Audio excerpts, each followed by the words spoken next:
Welcome to BSC Bihar state exam में आपका स्वागत है। आज हम लोग बिहार कर्मचारी चयन आयोग के माध्यम से प्रखंड सांख्यिकी अधिकारी यानी पीएसओ का 682 प्लस वैकेंसी निकाले गए। उसी वैकेंसी के लिए मैथ का प्रैक्टिस सेट 4 का डिस्कशन करने वाले हैं। ये वीडियो आपके बीएसएससी सीजीएल 4 या पीएसएससी इंटर लेवल 2 के लिए भी इम्पोर्टेंट रोल अदा करने वाला है। वीडियो शुरू करने के पहले चैनल को सब्सक्राइब कर ले, साथ ही बेल बटन को दबा दे ताकि आने वाले प्रत्येक वीडियो का नोटिफिकेशन आपको समय पे मिल सके। साथ ही इस वीडियो को ज़्यादा से ज़्यादा शेयर करें ताकि लोगों के बीच यह वीडियो आसानी से पहुंच सके। चलिए वीडियो की शुरुआत करते हैं आज के इम्पोर्टेंट प्रश्नों के साथ। पहला प्रश्न है, अगर a प्लस 5b/2b बराबर a माइनस 2b तब b बराबर -1 हो तो a का मान क्या कीजिए। सिंपल सा इक्वेशन क्या कर रहा है, b के जगह पे -1 पुट कीजिए और उसके बाद a का वैल्यू फाइंड आउट हो जाएगा। अब क्वेश्चन में क्या दिया गया, a प्लस b, बी के जगह पे हमको क्या रखना है -1, बी के जगह पे -1 रखेंगे, डिवाइड बाई 2, बी के जगह पे हमको क्या रखना है -1, बराबर कितना दिया गया a -2, बी के जगह पे हम क्या रखेंगे -1। बस इसको सिंप्लीफाई सॉल्व करना है। इसको सॉल्व करेंगे तो देखिए a, देखिए -1 में 5 से मल्टीप्लाई होगा तो क्या होगा -5, डिवाइड बाय देखिए 2 में -1 से मल्टीप्लाई होगा तो क्या होगा -2, बराबर a, देखिए -1 और -2 का मल्टीप्लीकेशन होगा तो क्या होगा +2। बस सिंप्लीफाई सॉल्व कर देना है। a -5 बराबर हम लोग क्या लिख सकते हैं, -2a -4। ये -2a है, इधर आके कितना हो जाएगा 3a। ये देखिए ये -5 है तो ये इधर चला जाएगा प्लस में, +5 में से 4 घटेगा तो कितना आ जाएगा 1, यानी यहाँ पे 5 - 4 1, यानी a बराबर क्या लिख सकते हैं 1/3। 1/3 कितना होता है 0.33, यानी करेक्ट आंसर कौन सा होगा, ऑप्शन बी इस प्रश्न का करेक्ट आंसर होगा। कौन सा, ऑप्शन बी। क्लियर है, यानी इस क्वेश्चन को बस सिंप्लीफाई सॉल्व करना था। नेक्स्ट अगला प्रश्न देखिए, लिख रहा है क्या, 5:56 अपराह्न से, नहीं 4:56 अपराह्न से 5:32 अपराह्न के बीच 1 घंटे का कितना अंश व्यतीत होता है। 1 घंटे का कितना अंश व्यतीत होता है ये हमसे पूछ रहा है। तो सबसे पहले देख लीजिए 5:56 से बजने से 5:35 तक जाने में हमको कितना समय लगा। तो समय कैसे निकालते, सिंप्लीफाई घटा दीजिए। 5:32 को से हम क्या घटा देते, 4:56 घटा देंगे, सीधा सिंप्लीफाई समय निकल जाएगा। अब देखिए कैसे घटाएंगे, 2 में से तो 6 नहीं जाएगा, तो इससे 1 घंटा कॉमन ले लेंगे। 1 घंटा लेने का मतलब क्या होगा, 60 मिनट हम इससे हासिल ले लिए। 1 घंटा लेने का मतलब क्या हुआ 60 मिनट। अब क्या हो गया 12, 12 में से 6 जाएगा तो कितना बचेगा 6।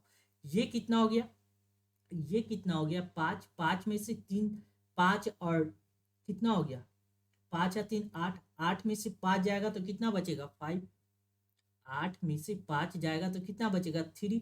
और यहाँ 1 घंटा कॉमन ले लिए तो ये 4 हो गया, 4 में से 4 जाएगा तो जी कैंसिल हो जाएगा।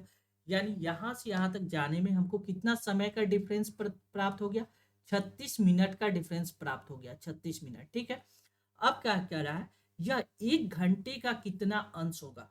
1 घंटे का जिसके साथ का लगा हो, जिसके साथ का लगा उसको हमेशा कहाँ लिखते हैं, नीचे लिखते हैं। एक बेसिक कंसेप्ट समझिए, जिसके साथ का लगा उसको हम हमेशा नीचे लिखते हैं। तो 1 घंटा, 1 घंटा को हम लोग क्या लिख सकते हैं 60 मिनट लिख सकते हैं। अब कितना 36 मिनट कितना अंश होता है, 36 को ऊपर लिखिए, बस काट दिए, 6 से काटिएगा तो 6 36, 6 मरते, 2 से काटिएगा 2 6 6, 2 5 10, यानी कितना आ जाएगा 3/5। यानी रिजल्टेड वैल्यू कितना होगा 3/5, यानी ऑप्शन सी इस प्रश्न का करेक्ट जवाब होगा। कौन सा, ऑप्शन सी। क्लियर है। नेक्स्ट अगला प्रश्न देखिए, अगला क्वेश्चन क्या कर रहा है देखिए, अगला क्वेश्चन क्या है, लिख रहा है थ्री से ग्रेटर और इक्वल है कौन, एक्स, और एक्स क्या है 5 से छोटा और बराबर है। यहाँ क्या कर रहा है, वाई के बारे में भी वही बात कर रहा है, तो कह रहा है एक्स और वाई का अधिकतम मान ज्ञात कीजिए। एक्स का मैक्सिमम वैल्यू क्या होगा और वाई का मैक्सिमम वैल्यू क्या होगा। क्या कर रहा है, एक्स बटा वाई का अधिकतम मान ज्ञात कीजिए। देखिए अधिकतम मान कैसे ज्ञात करेंगे ये समझ लीजिए। किसी भी संख्या p बाई क्यू के रूप में लिखा हो, कोई भी संख्या p बाई क्यू के रूप में लिखा हो, इसका मैक्सिमम वैल्यू कब हो सकता है? मैक्सिमम वैल्यू कब हो सकता है? जब ऊपर वाले यानी p का वैल्यू मैक्सिमम हो, p का वैल्यू मैक्स हो और मैक्सिमम हो, और नीचे क्या दिया गया? क्यू। क्यू का वैल्यू क्या होना चाहिए? मिनिमम होना चाहिए। क्यू का वैल्यू अगर मिनिमम है और पी का वैल्यू मैक्सिमम है तो इस रिजल्टेड वैल्यू क्या होगा? मैक्सिमम कहलाएगा। अब यहाँ क्वेश्चन में क्या कह रहा है? एक्स बटा वाई का वैल्यू ज्ञात कीजिए, यानी एक्स बटा वाई करने का मतलब एक्स का वैल्यू हमको मैक्स लेना होगा, मैक्सिमम लेना होगा, और वाई का वैल्यू क्या लेना पड़ेगा? मिनिमम लेना पड़ेगा। तो देखिए एक्स का वैल्यू मैक्सिमम क्या हो सकता है? 5 तक हो सकता है। एक्स का मैक्सिमम वैल्यू क्या हो सकता है? 5, यानी एक्स के जगह पे 5 रखेंगे। और वाई का मिनिमम वैल्यू कितना हो सकता है? 3, यानी वाई के जगह पे 3 रखेंगे। बस रिजल्टेड वैल्यू आ गया कितना? 5/3। यानी इस करेक्ट क्वेश्चन का करेक्ट आंसर कौन सा होगा? Option B. अगर यही बात क्वेश्चन में अगर आपसे पूछता कि इसका मिनिमम वैल्यू ज्ञात कीजिए, मैक्स अधिकतम नहीं था, न्यूनतम वैल्यू पूछा, न्यूनतम वैल्यू पूछता, तो हम क्या लिखते? p बाई क्यू के रूप में लिखा हुआ था। तो इस p का वैल्यू क्या लिखते? यहाँ पे हमको मिनिमम वैल्यू चाहिए। क्या चाहिए? Minimum value. तो मिनिमम वैल्यू चाहिए, तो p और q। देखिए जब भी जो चीज पूछे p का न्यूनतम वैल्यू, यहाँ पे p का वैल्यू क्या लिखेंगे? मिनिमम लिखेंगे, और नीचे q का वैल्यू क्या होगा? मैक्सिमम लिखेंगे। ठीक है। अगर यही न्यूनतम वैल्यू पूछता है तो इसका रिजल्टेड वैल्यू क्या आ जाता? p यानी x, x के जगह पे क्या लिखेंगे? न्यूनतम वैल्यू यानी 3, और क्या लिखते हैं? y के जगह पे मैक्सिमम वैल्यू 3/5, यानी ये रिजल्टेड वैल्यू क्या आ जाएगा? न्यूनतम का। यानी न्यूनतम वैल्यू क्या होगा? ये वाला। अगर यही मैक्सिमम पूछ रहा है तो कितना होगा? 5/3। क्लियर है। नेक्स्ट अगला प्रश्न देखिए, अगला क्वेश्चन क्या कर रहा है समझिए। ये भी क्वेश्चन समझने का है। यदि x क्या है? x 2 से बड़ा और 4 से छोटा है, और y 1 से बड़ा और 3 से छोटा है। ठीक है। तो x प्लस वाई का अपर लिमिट एवं x प्लस वाई का लोअर लिमिट के बीच का अनुपात क्या कीजिए। अब देखिए ये दो कंसेप्ट है, या तो अपर लिमिट और लोअर लिमिट समझ के इसको वैल्यू पुट अप कर दीजिए, आप आसानी से सॉल्व कर सकते हैं। देखिए क्या करा है? एक्स प्लस वाई का अपर लिमिट, एक्स का वैल्यू क्या हो सकता है? 2 से बड़ा और सब ज्यादा से ज्यादा 4 से छोटा हो सकता है एक्स का वैल्यू। और वाई के वैल्यू के बारे में क्या करा है? 1 से बड़ा वाई हो सकता है और वाई 3 से छोटा हो सकता है, यानी हाईएस्ट क्या हो सकता है? 3 तक। ठीक है। अब पूछ रहा है इसका upper limit, x x plus y का क्या करा? अपर लिमिट, अपर लिमिट चाहिए इसका। अपर लिमिट क्या चाहिए? तो देखिए अपर लिमिट करने का मतलब एक्स का मैक्सिमम वैल्यू कितना हो सकता है? 4, यानी अपर लिमिट में 4। और वाई का मैक्सिमम वैल्यू कितना हो सकता है? 3, यानी 4 और 3 को ऐड कर दीजिए, यानी अपर लिमिट कितना हो जाएगा? 7। और रेशियो हमसे क्या चाहिए? इसी का रेशियो क्या चाहिए? एक्स प्लस वाई के साथ चाहिए क्या? वो जो रेशियो चाहिए लोअर लिमिट का। क्या चाहिए? लोअर लिमिट का। तो देखिए एक्स का न्यूनतम वैल्यू कितना हो सकता है? 2, यानी एक्स के जगह पे 2 रखेंगे। और वाई का न्यूनतम वैल्यू कितना हो सकता है? 1, यानी y के जगह पे 1 रखिए, और इन दोनों को ऐड कीजिएगा तो कितना हो जाएगा? 3। यानी अपर और लोअर लिमिट का वैल्यू कितना आ जाएगा? 7/3। कितना? 7/3। यानी करेक्ट आंसर कौन सा होगा? 7/3।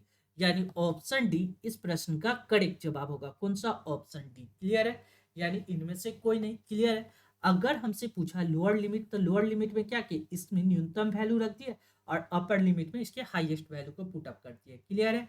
नेक्स्ट अगला प्रश्न देखिए। अब ये क्वेश्चन देखिए, यदि किसी भिन्न के अंश को 1 से तथा हर को 2 से बढ़ा दिया जाए तो भिन्न 2/3 हो जाता है, लेकिन जब अंश को 5 से तथा हर को 1 से बढ़ा दिया जाए तो भिन्न 5/4 हो जाता है। तो मूल भिन्न ज्ञात कीजिए। देखिए ये पूछ रहा है स्टार्टिंग वाला भिन्न क्या है। ऐसे प्रश्न को क्वेश्चन देखिए, पहले क्वेश्चन समझिए, लेकिन इस प्रश्न को डायरेक्ट ऑप्शन के सहारे हम लोग सॉल्व करेंगे। वो कैसे सॉल्व करेंगे ये समझ लेते हैं। यदि किसी भिन्न का, भिन्न क्या होता है? पी बाई क्यू के रूप में होता है। पी बाई क्यू के रूप में कह रहा है यदि किसी भिन्न के अंश को 1 से तथा हर को 2 से बढ़ा दिया, पी में अगर हम 1 जोड़ दें और क्यू में अगर हम 1 जोड़ दें, ठीक है, तो ये वाला भिन्न क्या हो जाता है? 2/3 में बदल जाता है। कितना? 2/3 में बदल जाता है। पहला कंडीशन 1 है, ये कंडीशन 1 है, कंडीशन 1। ठीक है। दूसरा कंडीशन क्या कर रहा है? कंडीशन 2 क्या कर रहा है? लेकिन जब अंश को 5 से यानी p/q।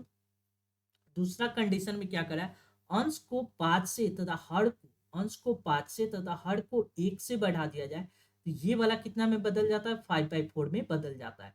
बस कोई एक कंडीशन लेके भी आप सोल्व कर सकते हैं। सबसे पहले पहला ऑप्शन उठाइए।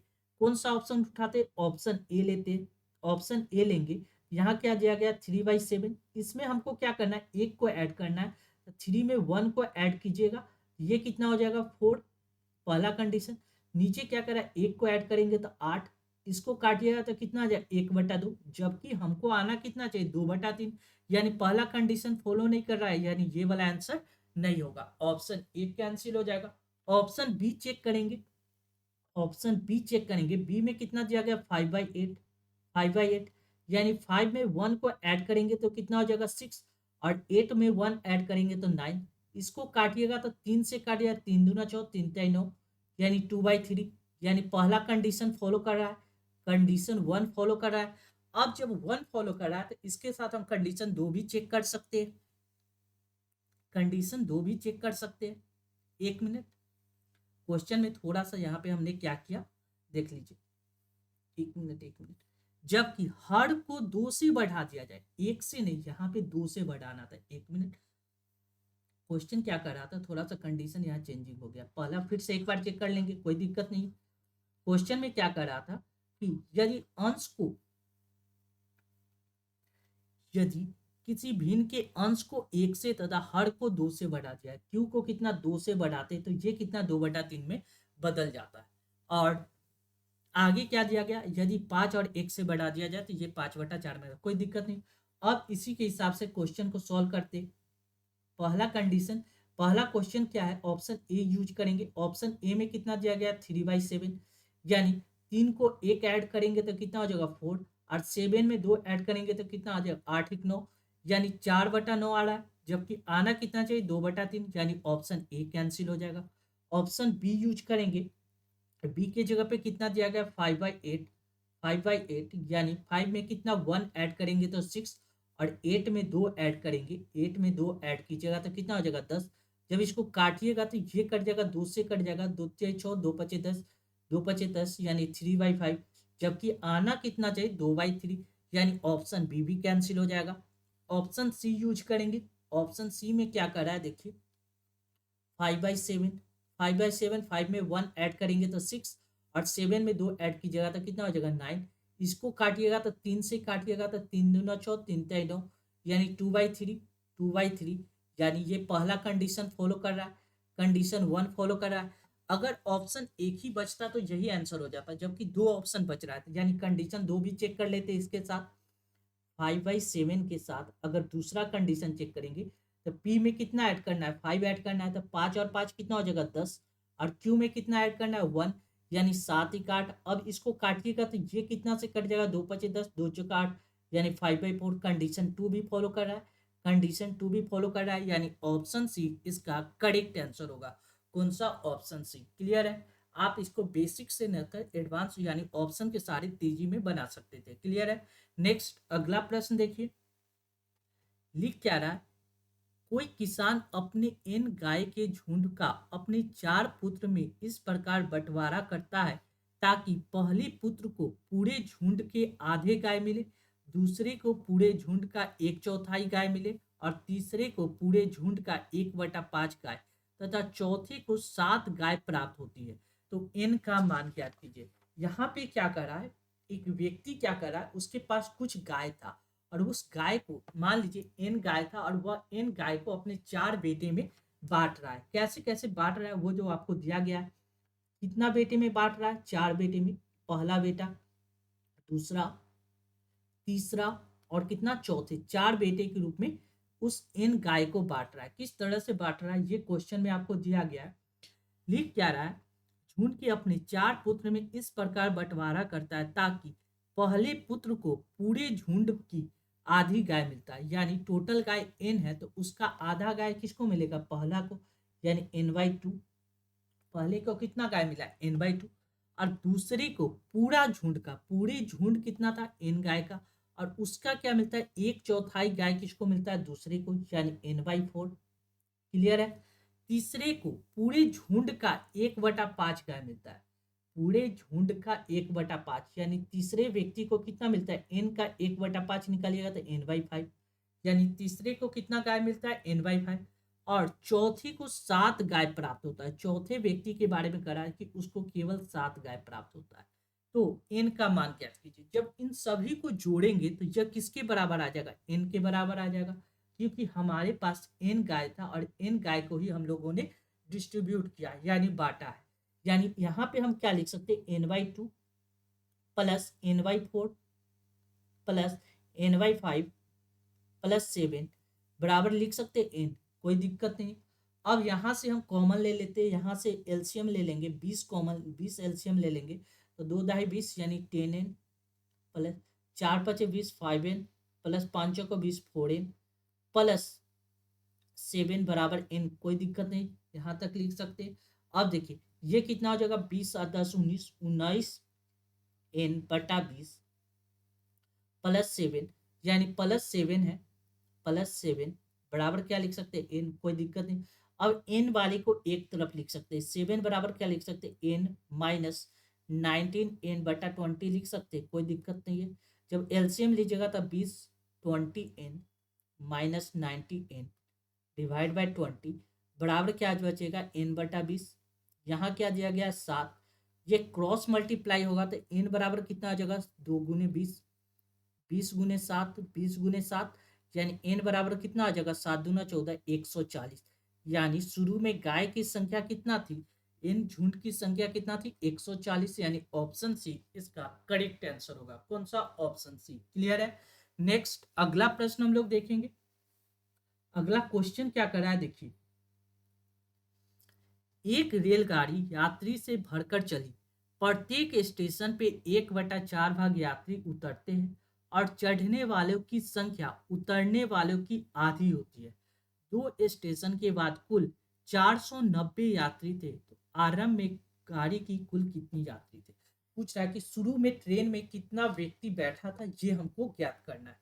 तो देखिए इस क्वेश्चन का या तो स्टार्टिंग से सॉल्व कर लीजिए या पीछे से सॉल्व कर लीजिए, दो तरीका है। या तो स्टार्टिंग से सॉल्व कर लीजिए, स्टार्टिंग से एक्स मान कर सॉल्व कर दीजिए, या बैक पीछे से सॉल्व कर लीजिए, बैक से सॉल्व कर लीजिए। हम इस क्वेश्चन में आपको बता रहे हैं पीछे से कैसे सॉल्व करेंगे और आसानी से इसका आंसर निकाल सकते हैं। देखिए क्या करें, एक रेलगाड़ी यात्री से भरकर चलती है। प्रत्येक स्टेशन पे 1/4 भाग उतरते हैं और चढ़ने वालों की संख्या उतरने वालों की आधी होती है। 2 स्टेशन के बाद पहला स्टेशन है, ये दूसरा स्टेशन है, ठीक है। दूसरे स्टेशन के बाद कुल 900 490 यात्री थे, यानी सेकेंड स्टेशन के बाद यात्री की संख्या कितना बच गया, 490। मान लीजिए यहां से पहले यहाँ पे n व्यक्ति आया था, पहले स्टेशन दूसरा स्टेशन पे n व्यक्ति आया था। अब क्या करा, प्रत्येक स्टेशन पे 1/4 भाग यात्री उतर जाते, 1/4 उतर जाता है, ठीक है। उसके बाद क्या करता है, 1/4 उतरने के बाद क्या करा, यहाँ से देखिए कह रहा है 1/4 भाग यात्री उतरते थे। इस बात को हम इस तरह से लिख सकते हैं, देखिए बेसिक समझ ली। अगर 1/4 उतर गया, ठीक है, 1/4 व्यक्ति उतर जाता है और चढ़ने वालों की संख्या उतरने वालों की आधी है, यानी कितना व्यक्ति चढ़ता है, 1/4 अगर उतरता है तो उसका आधा चढ़ जाता है, यानी चढ़ने वाले की संख्या इतना हो गया। अगर देखा जाए तो 1/4 उतरा और चढ़ा कितना, चढ़ा कितना, 1/8। अगर इन दोनों को जोड़ा जाए, इन दोनों को जोड़ा जाए तो अब व्यक्ति कितना उस ट्रेन में रह गया, इन व्यक्ति सेकंड स्टेशन पे कितना व्यक्ति रह गया था, इन दोनों को जोड़िएगा तो ये कितना हो जाएगा, एलसीएम लीजिएगा 8, 4 दूना 8 -2 +1 यानी रिमाइंडर कितना बचेगा, 1 -1/8। यानी ट्रेन में जो व्यक्ति था अब उसका कितना हो गया, 1/8 ट्रेन में रह जाता है। यानी शुरू में अगर एन व्यक्ति यहाँ था, यहाँ से यहाँ तक जो व्यक्ति एन आया, एन व्यक्ति की संख्या कितना था, ये 8 में से 1 किया यानी 7/8 व्यक्ति था। ये 7/8 व्यक्ति यानी सेकंड स्टेशन पे कितना व्यक्ति बच रहा है, 490 व्यक्ति। ये 490 के बराबर है। 7 से काटिएगा, 7 7 49, 70 मरते, यानी एन बराबर कितना हो जाएगा 856, यानी 560 व्यक्ति यहाँ दूसरे स्टेशन पे था। दूसरे स्टेशन पे यही सेम काम पहले स्टेशन पे भी हुआ। यानी पहले स्टेशन में स्टार्टिंग में एस व्यक्ति था, स्टार्टिंग में एस व्यक्ति था, जिसमें से क्या हुआ, शुरू में एस व्यक्ति चल के आया पहला स्टेशन पे, पहला स्टेशन पे भी 1/4 उतर गया और चढ़ने वाले की संख्या कितना हो गया 1/8, 4 × 1/8, यानी ये वाला चढ़ने वाले की संख्या, यानी सेकंड पहले स्टेशन पे भी रिमाइंडर कितना बच रहा है -1/8, यानी पहले स्टेशन पे एस की संख्या कितना हो जाएगा 7/8। ये 7/8 कितना के बराबर है 560 के बराबर है, बराबर 560 कर दीजिए, 7 से काट दे, 7×8 = 56, 8 मरते, यानी एस बराबर कितना 8×8 = 64, 640, यानी शुरू में स्टार्टिंग में व्यक्ति की संख्या यात्रियों की संख्या कितना था 640, यानी ऑप्शन बी इसका करेक्ट आंसर होगा। कौन सा ऑप्शन बी। अगर आपको ये कंसेप्ट नहीं समझ में आया तो आप इसको इस तरह से समझिए, हम एक सेकंड मेथड आपको समझाने की कोशिश करते हैं, लेकिन उस सेकंड मेथड में भी ये वाला चीज आपको यूज करना है। देखिए इस बात को अगर नहीं समझिएगा तो आपको नहीं बन पाएगा। देखिए सिंपल सा बात है, क्या कर रहा है कि स्टेशन में जो बात कर रहा है उसको पहले समझ लीजिए। लिख रहा है क्या, 1/4 व्यक्ति उतर जाते हैं, प्रत्येक स्टेशन पे 1/4 भाग यात्री उतर जाते, अगर 1/4 उतर गया इसके साथ माइनस साइन लगा दिए, ठीक है। चढ़ने वालों की संख्या उतरने वालों की आधी है, यानी चढ़ने वाला यानी व्यक्ति की संख्या प्लस हो जाएगा, कितना उतरता है 1/4 उतरता है, इसका क्या है आधा है, यानी 1/2 इसका चढ़ जाता है।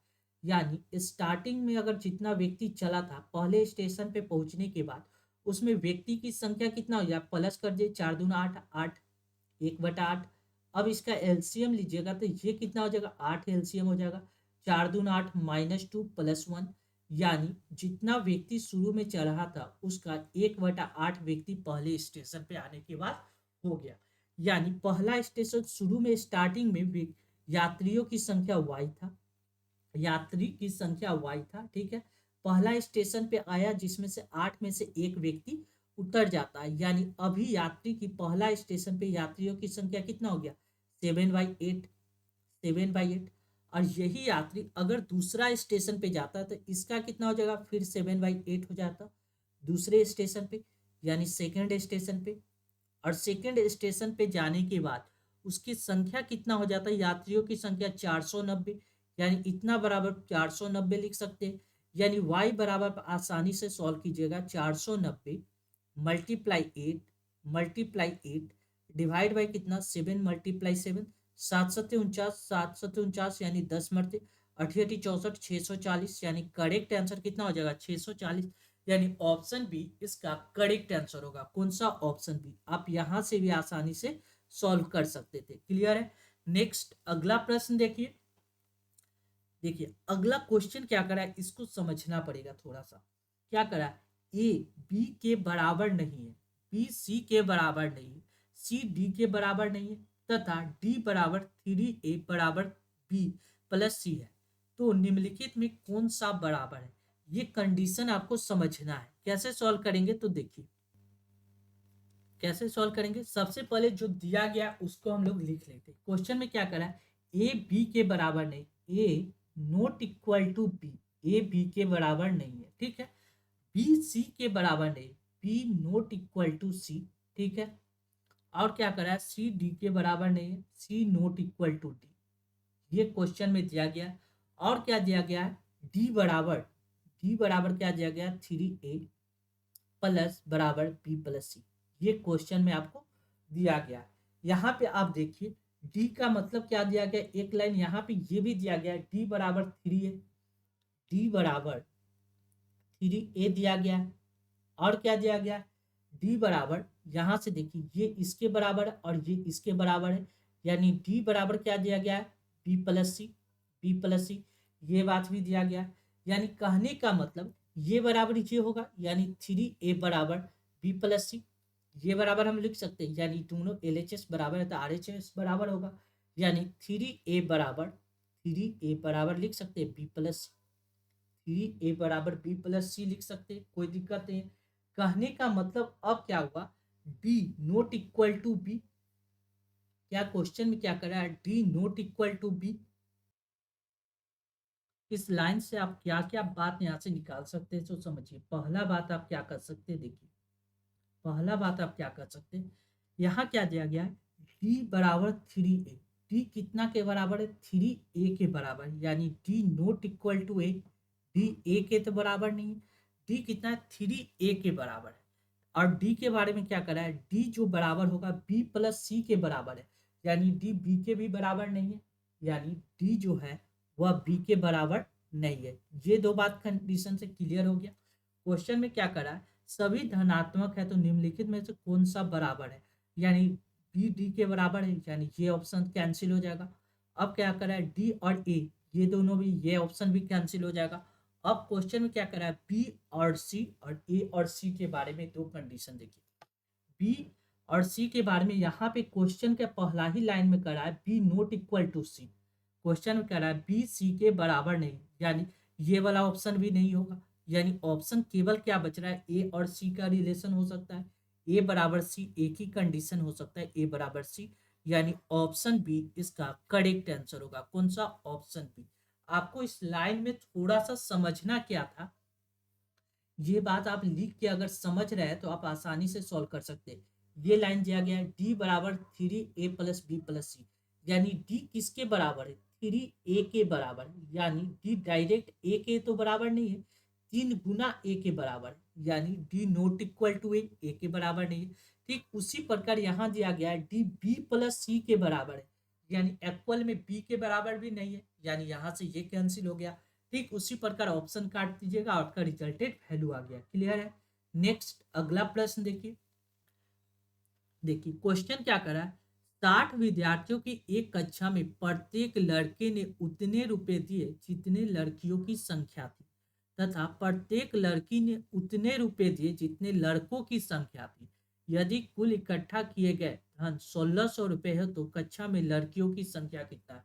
ये क्या है, ये आपको क्वाड्रेटिक इक्वेशन बनेगा, आप इसको आसानी से सॉल्व कर सकते हैं। क्या करा है, तो कक्षा में लड़की की संख्या कितना है, तो जो कहे उसको मान लीजिए। मान लीजिए टोटल 60 विद्यार्थी है, स्टूडेंट कितना है, 60 स्टूडेंट है। इसमें से girl, G for girl, girl की संख्या अगर x है तो बॉय की संख्या कितना हो जाएगा, टोटल 60 है तो 60 माइनस एक्स, ये हो गया बॉय की संख्या। अब क्वेश्चन में क्या करा है, प्रत्येक लड़के ने उतने रुपए दिए जितनी लड़कियों की संख्या थी, यानी लड़का उतना रुपया देता है जितनी लड़की की संख्या थी, और लड़की, प्रत्येक लड़की ने उतने रुपए दिए जितने लड़कों की संख्या थी। यानी एक लड़की, यानी टोटल लड़की कितना पैसा दिया, यानी लड़की अगर एक्स है तो वह पैसा कितना दिया, 60 माइनस एक्स। प्रत्येक लड़की कितना पैसा दी, 60 माइनस एक्स। देखिए लड़कों की संख्या कितना है, 60 माइनस एक्स। प्रत्येक लड़का कितना पैसा दिया, लड़कियों की संख्या के बराबर, एक्स के बराबर। ठीक है, टोटल पैसा कितना दिया गया, 1600 रुपया दिया गया। बस इसको सिंप्लीफाई सॉल्व कर देना है। सॉल्व कीजिएगा तो देखिए 60x minus x square plus कितना हो जाएगा, plus 60x minus x square, minus x square. ठीक है, बराबर हम लोग क्या लिख सकते हैं, बराबर 1600, कोई दिक्कत नहीं है। यहाँ पे देखिए क्या हो जाएगा, 6 और 6 कितना हो जाएगा, 12, 120x माइनस 2x स्क्वायर बराबर कितना आ जाएगा, 1600। 1600 कोई दिक्कत नहीं, दो से काट दीजिए, दो से काटिएगा तो ये कितना हो जाएगा, 60x minus 2x minus x square बराबर कितना आ जाएगा, 800। अब ये क्वाड्रेटिक इक्वेशन है, एक तरफ x को लिख लेते हैं, एक तरफ x लिखने का मतलब ये सब उस साइड चला जाएगा तो x square minus 60x plus कितना हो जाएगा, 800 बराबर 0।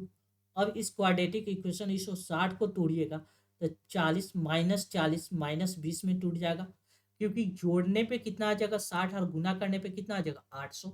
यानी x का यहाँ से वैल्यू निकालिएगा तो या तो 40 आएगा या तो 20 आएगा। पूछ रहा है लड़कियों की संख्या कितना है, या तो 40 होगी या 20 होगी, यानी आखिरी इनमें से कोई नहीं, आखिरी अपर्याप्त है, यानी ऑप्शन डी इसका करेक्ट आंसर होगा। कौन सा, ऑप्शन डी। क्लियर है। नेक्स्ट अगला प्रश्न हम लोग देखेंगे। अगला क्वेश्चन देखिए, सिंपल सा प्रश्न है, क्या कर रहा है इसको समझिए। लड़कों के एक सीधा कतार में खड़े अतुल को पता चलता है कि वह उस कतार में खड़े लड़कों की दाई ओर से गिनती करने पे 12वें स्थान पे, यानी दो तरफ 12वें स्थान पे तथा बाई ओर से गिनती करने पे चौथे स्थान पे। कतार में खड़े लड़कों में कितने और लड़के शामिल किए जाए ताकि उनकी कतार में 28 लड़के हो जाए। देखिए, एक कंडीशन आपको रीजनिंग का एक कंडीशन पता होना चाहिए। कोई व्यक्ति के बारे में कहा जाए, ये एक रीजनिंग का एक कंडीशन आपको पता होना चाहिए। किसी व्यक्ति के बारे में एक तरफ से कहा जाए और उसी व्यक्ति के बारे में दूसरे तरफ से कहा जाए, यानी इधर राइट से कहा जाए, दाएं तरफ से कहा जाए, और इधर लेफ्ट से कहा जाए, बाएं तरफ से। ठीक है, किस मान लीजिए कोई व्यक्ति दाएं, यहाँ क्वेश्चन में जो दिया गया उसी के हिसाब से सॉल्व कर लेते हैं।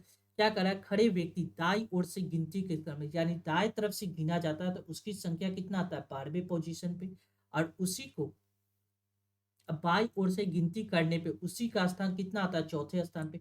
अगर यहाँ से यहाँ तक का बात किया जाए तो टोटल कितना व्यक्ति है, एक ही व्यक्ति के बारे में दोनों तरफ से कहा जाए, 4 कहा गया है और 12 कहा गया है।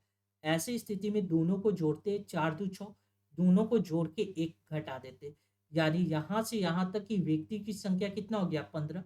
यानी ऐसे स्थिति में पहले क्या करते, एल प्लस राइट से प्लस लेफ्ट से जोड़ के -1 करते, यानी टोटल स्टूडेंट हो जाता है, टोटल निकलता है। ठीक है, R plus L -1 equal to total निकालते, यानी एक ही व्यक्ति को दोनों, एक ही व्यक्ति का पोजीशन राइट से दिया गया और लेफ्ट से दिया गया तो दोनों को जोड़ के 1 घटा लेने से टोटल संख्या निकल जाता है।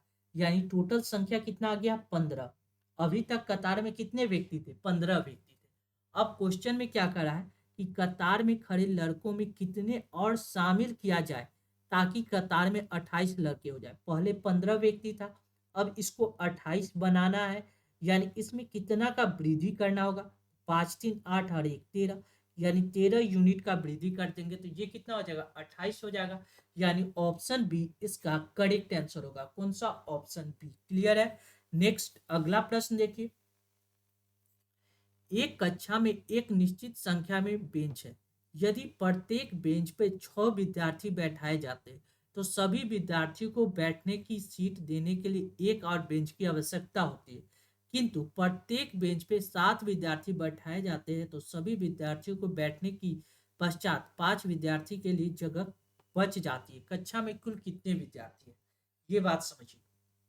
देखिए, कक्षा में अगर एक निश्चित संख्या में बेंच, यानी जो फिक्स है, बेंच की संख्या फिक्स है, मान लीजिए बेंच एक्स है। ठीक है, ये तो बेंच हो गया।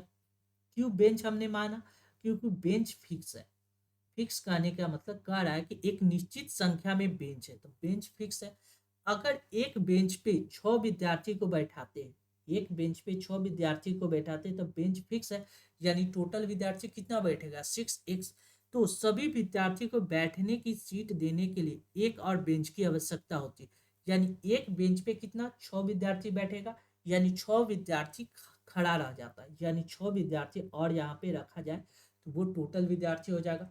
यहाँ से एक तरफ से, दूसरा तरफ बेंच तो फिक्स है, एक प्रत्येक बेंच पे अगर हम 7 विद्यार्थी बैठाते तो टोटल स्टूडेंट कितना बैठ जाएगा, 7x। लेकिन सभी बैठने के पश्चात 5 विद्यार्थियों के लिए जगह खाली रह जाती, यानी 7x तो बैठ गया लेकिन 5 विद्यार्थी के लिए जगह खाली हो गया। अगर 5 विद्यार्थी इसमें से है ही नहीं, अगर x 7x प्रत्येक में बैठाया जाए तो 5 स्टूडेंट खाली रह जाता। अगर 5 स्टूडेंट को हटा दे तो कोई दिक्कत नहीं हो जाएगा।